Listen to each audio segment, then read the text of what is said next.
Ladies and gentlemen, we're going to go live in 5, 4, 3, 2, 1.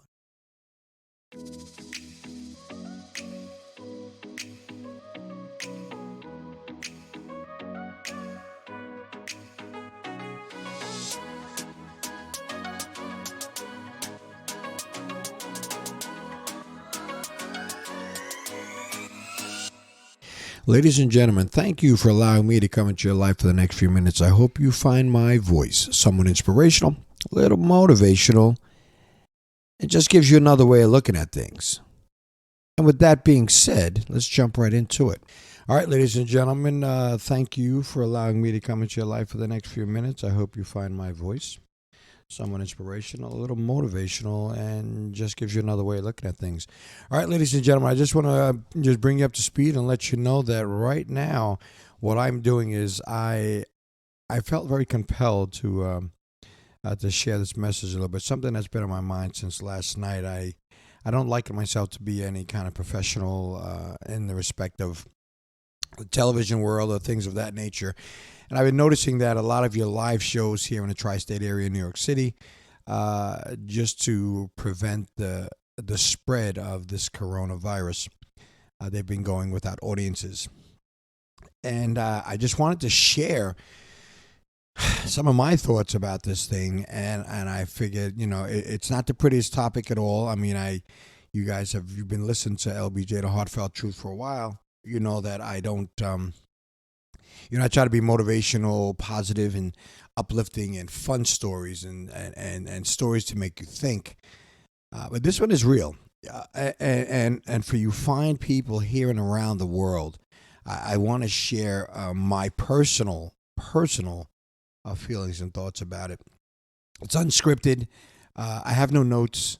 I don't. I didn't feel it necessary for me to sit here and compile a whole bunch of information that you probably already know. This is a scary thing, my daughter came up to me the other day, and she has this kind of worried look on her. And she's a young girl. She's a young girl, teenage girl, and she's concerned. And it really bothered me to see that look in her face, for something that's going on in the world. Yes, she's aware of global warming and all the things that go on, politics, and I try to quell all of those little curiosities, and limit some of her anxieties per se about those kinds of things. But this, ladies and gentlemen, this is real. This is not the boogeyman.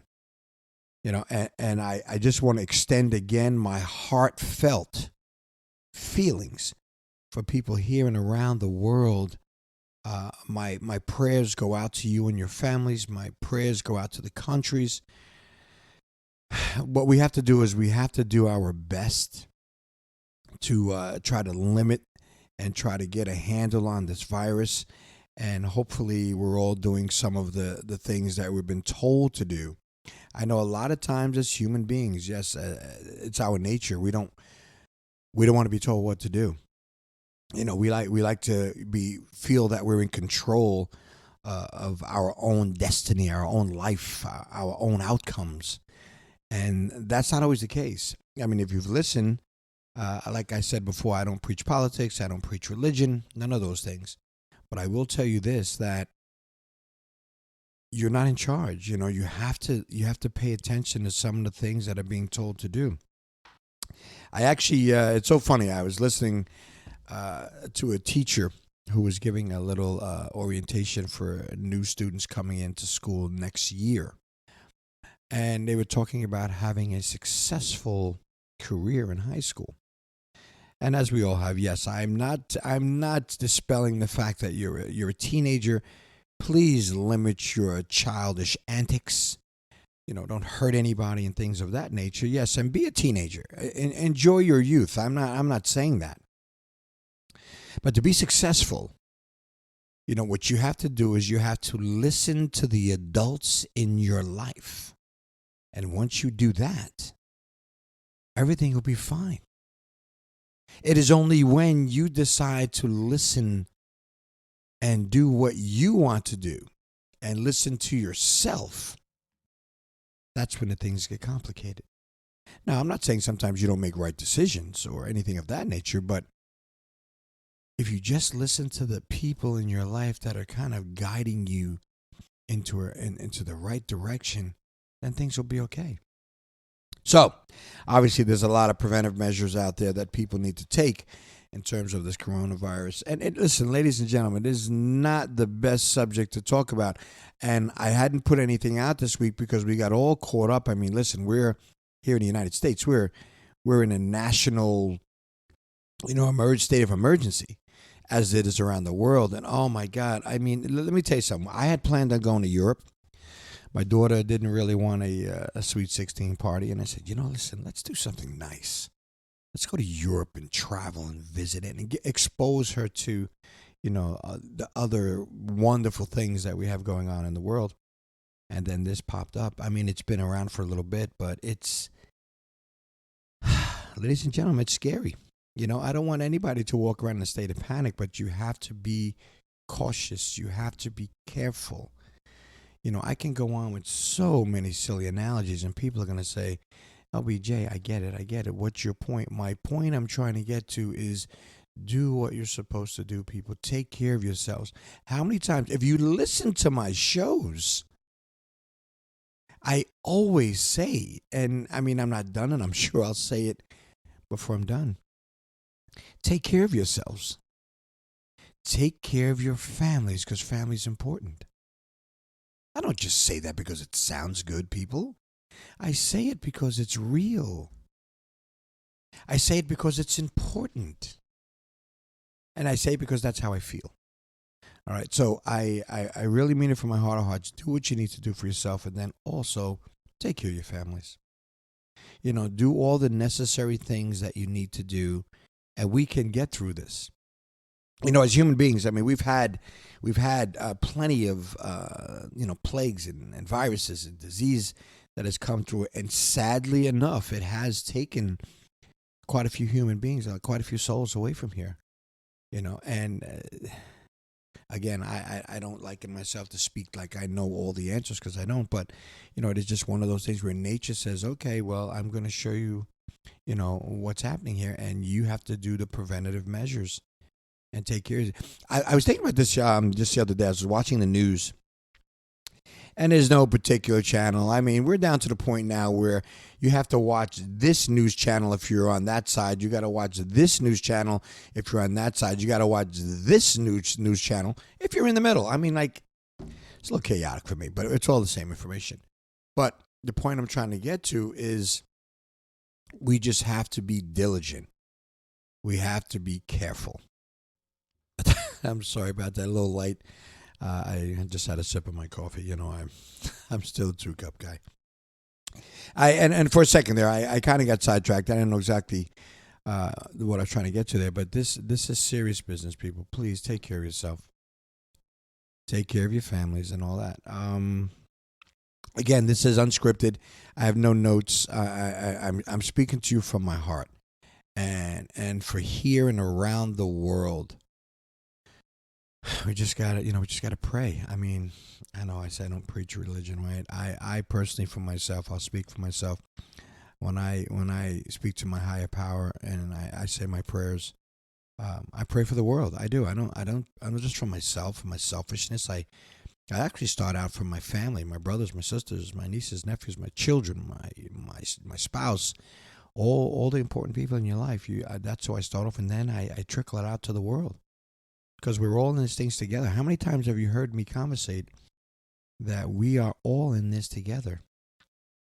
And I try to let people understand where I'm coming from and how I feel. This is sad, and it's a serious thing.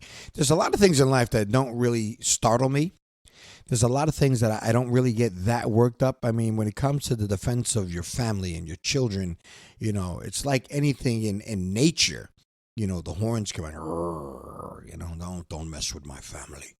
I get it, but this is one of those things. But this is, you got to protect, and I said it before. This is not the boogeyman.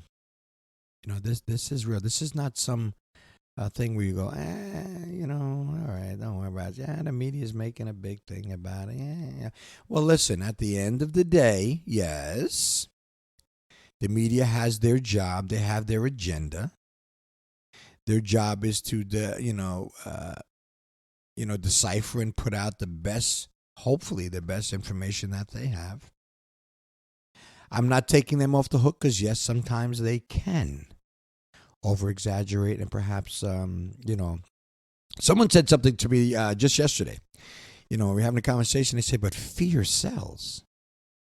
And I'm like, that's true. I mean, I took pictures of the supermarkets recently, and just to show my friends and family, and the shelves are bare. As human beings, people are panicking. But if we just step back for a minute and take a deep breath and say, okay, let's work the problem, people. Work the problem. And things will be fine.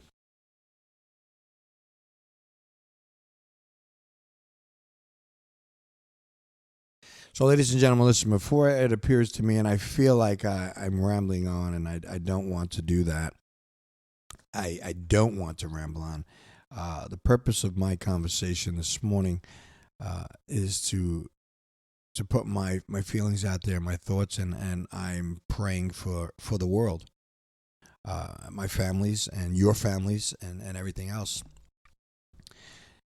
I am not looking for anything other than just putting it out in the universe that I pray that we all get through this and be well and minimal loss to lovely souls at best. And I understand that the young people are a kind of their bodies are equipped to kind of combat this thing, and then there's the elderly who are really vulnerable. And ironically, the way the world works, right? I mean, unfortunately, as their lives and they've gotten older, their bodies kind of shut itself down a little bit. So, I say prayers for them too. That's all I got. I mean, I'm not gonna go reaching here and fishing. My thoughts and my prayers are out to the world, to the United States. I have to say this to the greatest country in the world in which I live, and we should be doing better as we always can. And it's funny, and I go back and forth, and forgive me. Even if you ask somebody a question, and let's put the pandemic away. Let's put all the problems away, and we're just kind of going through regular day stuff. And people ask you about what can you do or how do you feel, your career, whatever it is that you're performing or you're supposed to be doing something. Everybody, what do they say? Well, I could have done better. Guy just hit 4 home runs, 3 touchdowns, 50 points in a basketball game. And, the commentators go up and people and reporters and say, okay, listen, great job. How do you feel? Well, I could have did better. Well, the same goes for us in this country here and our government and everything else. We can do better. So if we keep striving to do better, okay, we can get through this thing. And we can come out and look back on it and say, yeah, that was a tough one, but we learned some lessons and we put some things in place. We're not blaming other people. All right. We don't keep blaming people. Okay. Because that's the same thing when you get into an argument, when this one gets heated and that one gets heated, the argument doesn't get solved. All right. So you have to work the problem, people. So, ladies and gentlemen, please take care of yourselves. Do what you're supposed to do. And just a little sidebar, and I'm a chuckler, but I'm not even going to chuckle. Wash your hands. Wash your hands. Wash your hands. Wash your hands. I can't help it. I get chuckles in there. Listen, you take care of yourself. Ladies and gentlemen, as I always say, please take care of yourself. Take care of your families, because family is important. And if you see someone that needs a helping hand, try it out. Stick yours out and help them.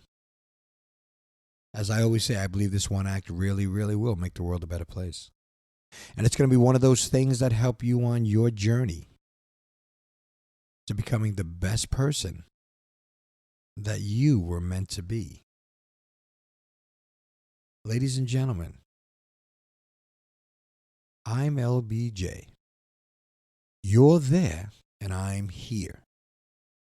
And you're listening to the heartfelt truth.